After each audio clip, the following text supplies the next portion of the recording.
When I first stood at the shores of the Indian Ocean, I wasn't sure which version of me belonged here. Was it me, the graduate in maritime management, or the marine scientist I dreamed of becoming?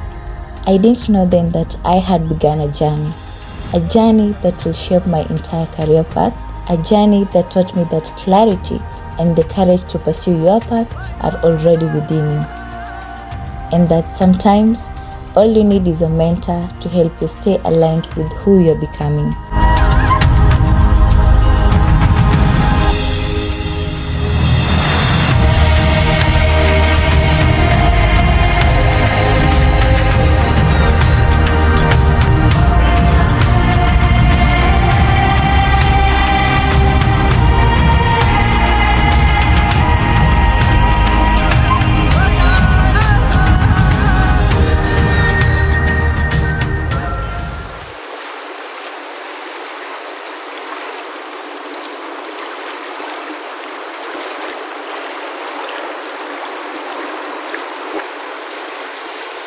Welcome, Merly. I'm so happy to have you today, and I want to give you this few minutes to introduce yourself. Okay, thank you, Daktari. First, I love your earrings. They look good. Thank you. I'm Merly Mohammed Maule. I'm a project coordinator of Vanga Blue Forest CBO, and I did my bachelor in maritime management in Moi University, and currently I'm pursuing my master's in environmental science. I'm also an open water diver, so I'm a diver, and also I'm a gender enthusiast. Very nice. Before I ask you anything, if the ocean would whisper adua to you, what will it say? I think first the ocean will be proud, and also it will love my outfit there in the ocean, because despite many people thinking that, okay, you are a Muslim, how do you dress underwater? But when I'm there, also I know that the ocean is proud because of how I am proud of my culture. Oh, wow. Yeah.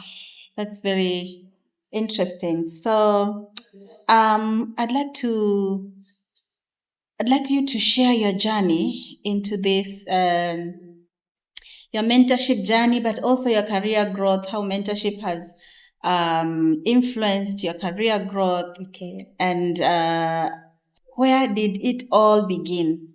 So it began when I was an attaché at Vanga Fisheries Substation.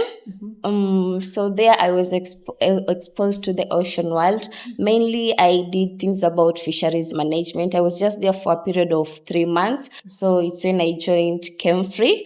I went to the maritime department. I remember being there for 4 months.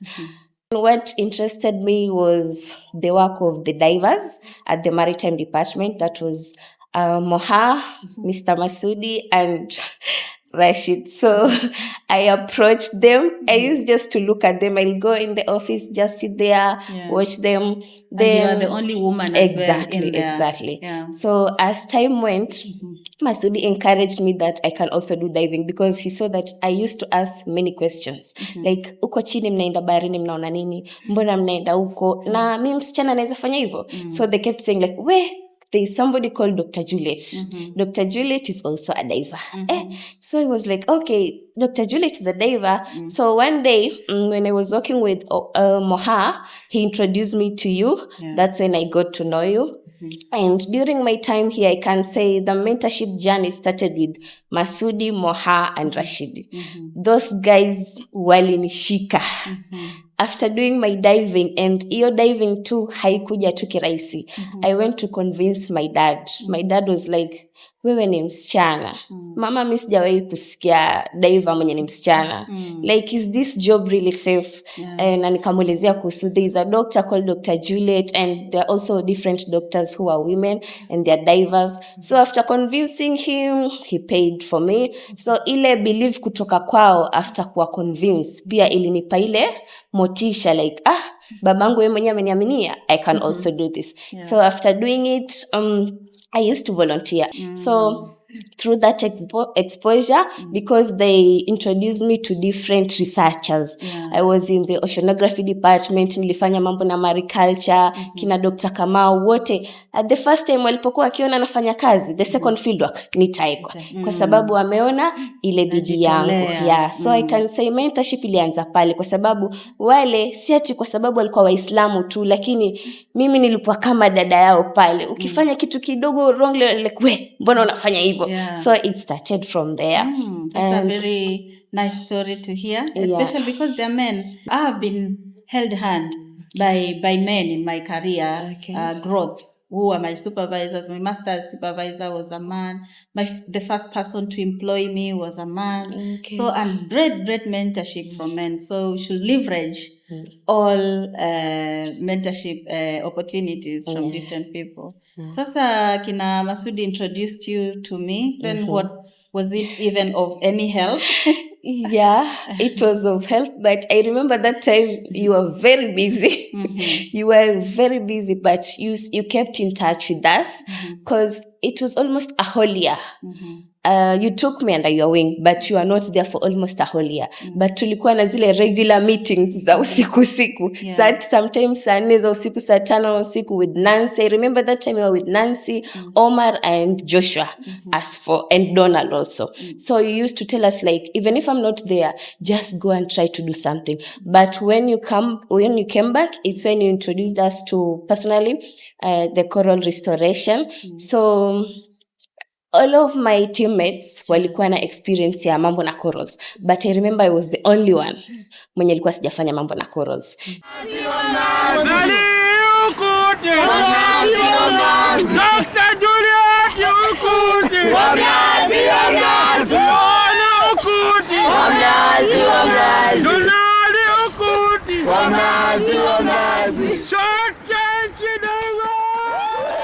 So ile pia kuniamini mimi, alafu tulipofika kule kwa community, ulipoona how I interacted with the community, it's like you knew that I'm good na mambo na kufanya kazi na wale jamii. So you gave me that part of like, wewe utachukua ile jukumu la mambo na social economics. So hiyo pia ikani ongeza moyo like hii pia ni kazi. Alafu pia kule kawaida vile kama nilivyoanza na kusema kuwa not a lot of Muslim women are in the ocean field.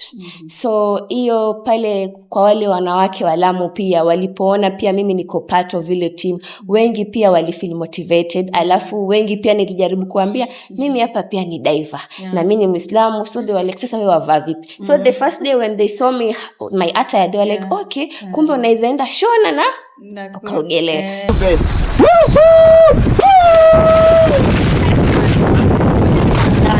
So that also motivated them. And it's because I remember one time I came to your office, you told me that uwa pia unaweza, kuna hizi designer nini unashona na pia zinaweza kustiri. So that gave me an idea.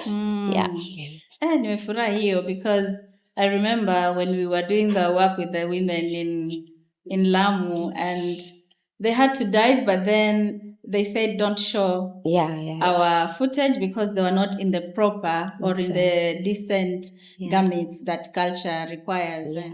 Wow. So baadaye Meali nikakupa ile kazi ya uangalie mambo ya socioeconomics na community. What came out of that? Like what did you learn from that? Because I know it catapulted you to different fields. Exactly.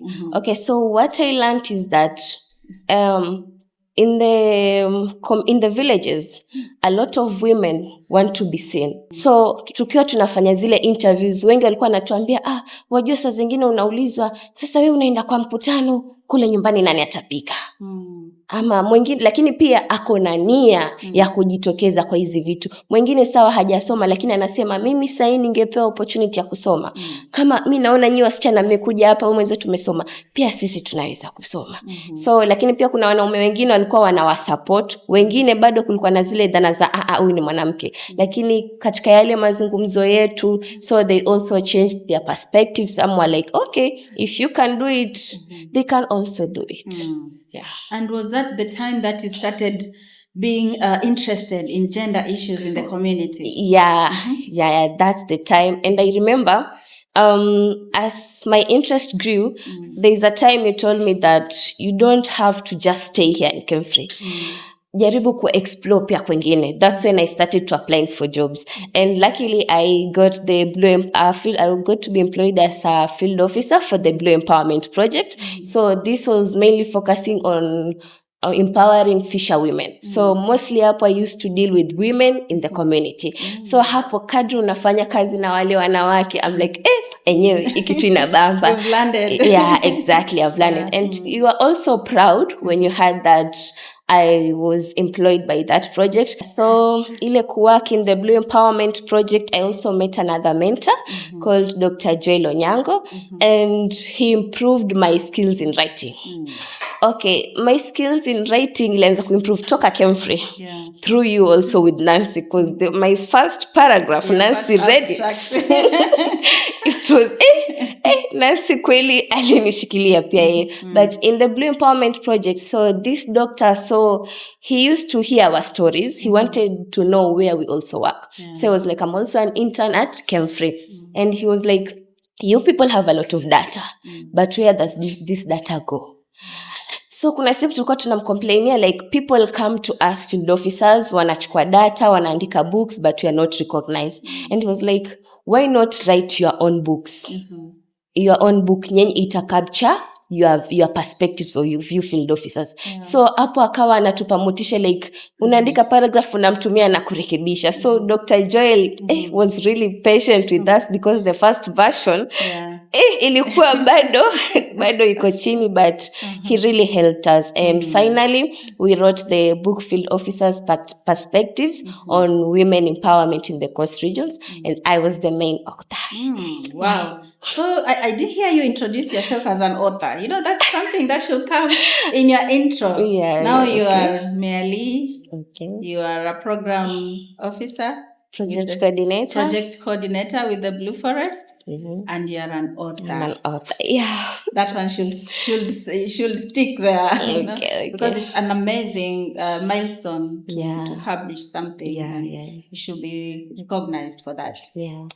Wow. So I want to ask you, in this journey of career growth and mentorship, what are the key challenges that you have faced as you navigate this journey? Okay. And how did you solve that? Okay, for me, from my mentors, from my side, naeza sema kuwa I didn't get a lot of challenges because I got good mentors. Everywhere I go, the people welcome me well. But I can say sometimes when we go to the field, kuna ile bado ile notion ya like, sometimes unaeza panda kwa boti. So you are just the only lady. So wanaume pale wanakuangalia like, wewe uko sawa. Alafu sasa wewe ni Muslim.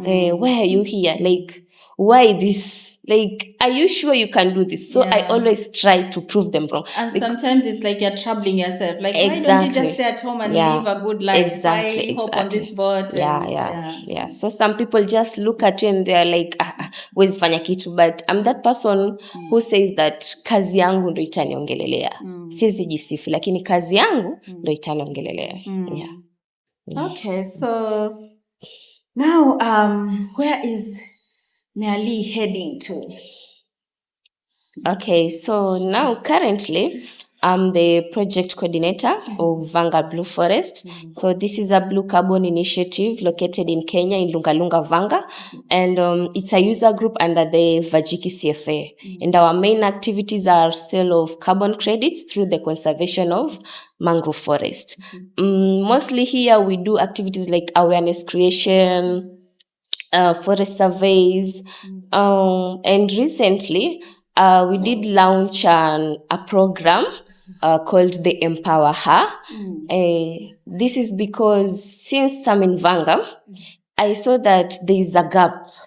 The girl child pale wengi, I did my study, wakifika form 4 wengi wa hawa proceed. So kuna ile dropouts nyingi. So nikaka I wanted to find a way wenye tunaiza leta hawa wasichana karibu. Shamaliza wa swali safi. Na always na naeka maliza, navaa na mambo yangu safi vizuri, natafuta simu. We've started doing easy career talks to the Form 4s. A lot of students in the schools, wow, they just know that, especially in Vanga, wanaona ile bahari, lakini kazi yenye wanajua labda ni ufisherman. But tulikuwa tunataka kuambia there is more to fishing. Hii bahari yenu, rasilimali yenu ina hiki na hiki na hiki. So naweza sema mbeleni, I just want to do things that will help the community, because toka niwe pale mamangu amenifunza kuwa ukifika mahali ile kazi fanye kama ni yako pale ndo kwako, hujui utafutwa kazi lini. Okay, kazi inaizaisha hapo, Mungu atajua, lakini just do your best. So I don't know what I want for the future, but najua the future is not bad. And when it reaches, I know that I'll be somewhere whereby even the community can say that huyu mtu anatusaidia na kila akifanya, yani malengo yake ni mazuri, si mabaya. You have tickled me with the empower her, because I've seen a hashtag of that in your WhatsApp group. Okay. And I told you, I think I also supported that movement. Yeah. So hashtag empower her. I saw it in your WhatsApp group. Yeah. So can you tell us a little bit more about it so that people can support you as well? Okay. So for the empower her, we want to empower the girl child in the villages, and not just the girl child. A lot of people will think that maybe we are leaving the boy child. For the boy child, we are also trying to bring the aspect of conservation in the schools. And now we always have this program called Period Poverty Program. So kids there have been approaching me, the girls. Wanakuwa like, madam, VBF, don't you distribute pads? Like, sahi tunaenda nyumbani holiday, sahi yani sina pads, hata sijui nitapata pads wapi. So that touched me. So we sat down with my colleagues and decided, like, why not come up with another program under the Empower Her, whereby we'll be distributing pads. So for this challenge, we want like one girl, one pad, but our target is more than one pad. We want one girl to get almost like 5 pads or 6 pads. Pads that will also reach till January. By the time they're coming back to school, they'll have enough pads. So we did create a poster, and anyone who would want to donate or anyone who would want to partner with us is allowed. Okay. Yeah. Oh, that's so noble of you. And when you talk about the boy child, you are also running some football matches for the village. Yeah. What are you trying to inspire through those activities? So that was our way of, we always have awareness creations programs, but I realized that let's break the monotony. Rather than us going somewhere, calling the community, just talking about usikate mikoko, hifadhi nyasi bahari, let's try to bring something new. So that's when we decided to involve the 4 villages that the project is being implemented in, Vanga, Jimbo, and Kiwegu. We have football matches, and this wasn't just about matches. This we were targeting the youths. The youths are our future. So the more the youths know about the conservation aspect, pia the future is safe. So we did organize the football match, the tournaments, and during the tournaments walikuwa wanatembea na zile hashtag usikate mikoko, hashtag hifadhi jamii, and you find that hapo watu wengi waliweza kujitokeza hapo. So pia ile message yetu ya conservation, na pia hawa vijana pia kuwaleta pale baadaye, we awarded them with jersey. Is it jersey, the football kids? So hapo we are also trying to empower their skills. Yeah. So that's a strong mentorship approach. Because now you have a whole football team or many teams of football impacting with one event. Exactly. I think that's very powerful. Thank you so much for being proactive on that and using your space to empower others. Thank you. Yeah. So now it's your chance. Now you are a mentee. Okay, for me, sometimes I even feel weird when I call you mentee because you're also established and you're doing your mentorship out there as well. Your mentors out there. So I want you to tell the society out there, everybody out there, what would you want to see the mentors do now? Like how would you want it to look like? Or the impact, how do you want it to look like? And also the mentees out there, including those that you are mentoring, how would you want them to approach this mentorship space? Okay. Yeah. And you can So my message to the mentors is be generous with your time. All we want, the mentees, is your belief. So the moment you believe in us, we can always come from one point to another. And to the mentees, I can say that always be ready to be corrected, and you can approach somebody to guide you or to assist you, because I always say that a mentor's time is a gift. Somebody has sacrificed his time to help you. So ile jitume, kubali kukorektiwa, wewe mfate, ng'ang'ana, skuma, usichoke. Yeah. Wow. Thank you so much, Miali. It was so much my pleasure to host you today. And, we've talked for a long time, but recently everyone has been busy, and I'm super excited to hear the kind of things that you're doing right now. Okay. So keep on doing that, keep on inspiring others. Thank you. And yes, let's do this. Okay. Yeah.